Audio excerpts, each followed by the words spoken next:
Halo historian. Assalamualaikum warahmatullahi wabarakatuh. Yuk belajar sejarah.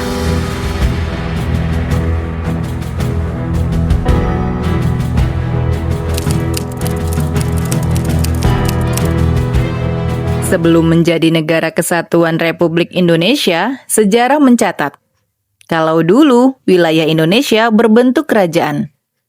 Ada beberapa kerajaan yang pernah berdiri, antara lain Kutai, Tarumanegara, Sriwijaya, Majapahit, dan kerajaan-kerajaan lain yang terukir dalam prasasti dan candi. Tapi tahukah historian, kerajaan-kerajaan ini bukan hanya meninggalkan prasasti dan candi, tapi juga meninggalkan warisan dalam bentuk makanan. Jauh sebelum gadget dan internet, makanan adalah penanda status, ritual, dan identitas. Setiap bumbu, setiap metode pengolahan membawa cerita ribuan tahun. Pada video kali ini, saya akan mengajak historian melakukan perjalanan gastronomi melintasi waktu. Kita akan mengungkap rahasia dapur para raja dari kerajaan Hindu-Buddha yang membentang dari Kalimantan hingga Sumatera. Dan melihat bagaimana hidangan megah mereka berinkarnasi menjadi kuliner yang kita santap setiap hari. Mau tahu lebih lanjut?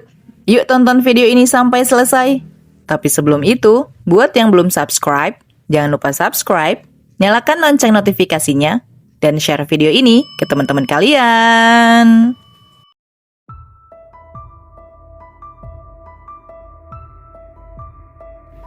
Kerajaan Kutai Martadipura yang berpusat di Kalimantan Timur adalah kerajaan tertua yang meninggalkan jejak tertulis di Nusantara melalui prasasti Yupa.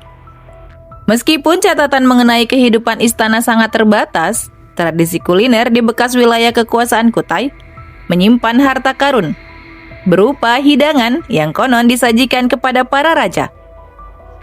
Dua peninggalan kuliner yang paling terkenal adalah nasi bekepor dan sambal raja. Nasi bekepor dikenal juga sebagai nasi liwet ala Kutai. Proses memasaknya sangat unik, yaitu menanak nasi dalam panci tertutup rapat bersama rempah-rempah, daun kemangi, cabai, minyak sayur, dan potongan ikan asin. Nama bekepor sendiri merujuk pada cara memasak tradisionalnya. Dulu, hidangan ini merupakan santapan mewah di kalangan bangsawan Kutai. Rasa gurih nasi yang meresap sempurna dari rempah dan ikan asin mencerminkan kearifan lokal dalam memanfaatkan hasil alam yang melimpah di tepi Sungai Mahakam. Hidangan ini tidak lengkap tanpa pasangannya, yaitu sambal raja. Disebut raja karena sambal ini merupakan santapan para raja Kutai.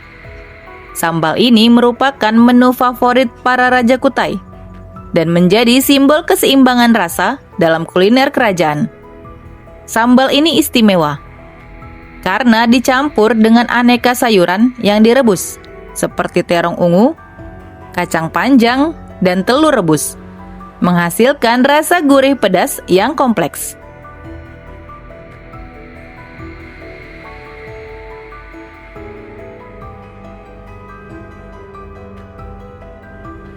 Bergeser ke Jawa bagian barat, Kerajaan Tarumanegara adalah kerajaan Hindu tertua kedua di Nusantara.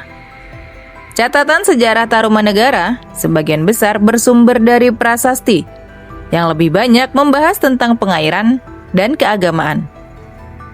Namun berdasarkan peninggalan budaya dan kehidupan masyarakatnya, dapat disimpulkan bahwa makanan pokok masyarakat Tarumanegara adalah beras, yang didukung oleh sistem irigasi canggih yang dibangun oleh Raja Purnawarman. Selain beras, kuliner di wilayah ini juga sangat dipengaruhi oleh kekayaan air tawar, terutama ikan. Gabus pucung adalah sebuah makanan dari ikan gabus air tawar yang mudah ditemui di sungai dan rawa di wilayah Jawa Barat. Gabus pucung adalah makanan gabus berkuah kental hitam dari buah kluwek. Hidangan ini mencerminkan kearifan lokal. Dalam mengolah sumber daya air tawar, menjadi makanan istimewa. Sedangkan laksa, hidangan mie berkuah santan kental dengan aroma rempah kuat. Seringkali juga menggunakan ikan. Laksa diyakini berakar dari perpaduan budaya lokal dan pengaruh pedagang asing, mencerminkan Tarumanegara sebagai jalur perdagangan yang ramai.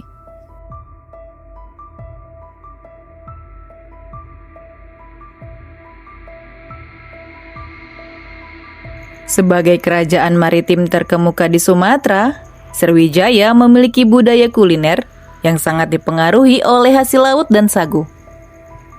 Dalam prasasti Telaga Batu menyebutkan adanya perintah untuk menanam sagu, mengindikasikan bahwa sagu merupakan makanan utama masyarakat pendukungnya sebelum beras menjadi dominan. Sagu sebagai sumber karbohidrat menjadi pondasi penting dalam pola makan masyarakat di masa itu. Dari tradisi kuliner ini, lahirlah hidangan ikonik Palembang yang kini mendunia, pempek. Pempek dulunya disebut kelesan. Baru pada era setelah Sriwijaya, ketika pedagang Tionghoa singgah di Palembang, mereka menyebutnya dengan ape atau empek, yang kemudian menjadi empek-empek. Pempek adalah olahan daging ikan dan sagu. Konon, pempek awalnya adalah makanan yang dikonsumsi oleh para tentara Sriwijaya karena praktis dan bergizi. Sangat cocok untuk mendukung mobilitas pasukan maritim yang sibuk.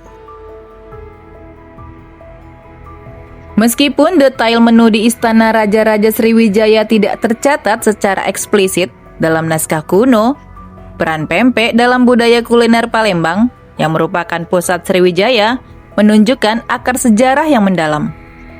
Hidangan yang memanfaatkan kekayaan ikan dari Sungai Musi dan sagu ini mencerminkan adaptasi cerdas masyarakat kerajaan maritim terhadap sumber daya alam mereka, menciptakan hidangan yang hingga kini menjadi duta kuliner Indonesia.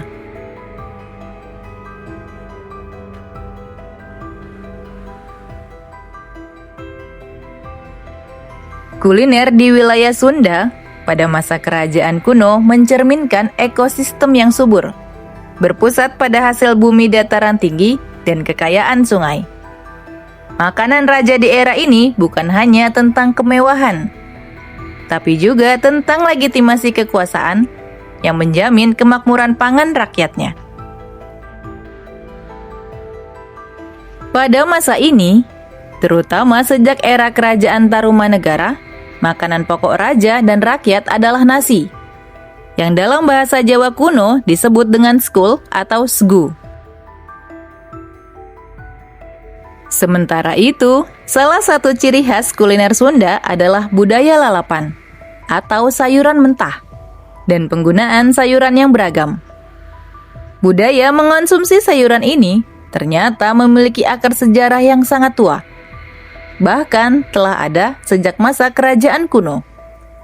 Beberapa peneliti sejarah kuliner menduga budaya lalapan ini sudah dikenal luas sejak sekitar abad ke-10 Masehi. Seperti yang terindikasi dalam prasasti-prasasti sezaman di Jawa, yang menyebutkan hidangan seperti urak-urak atau urap sayur.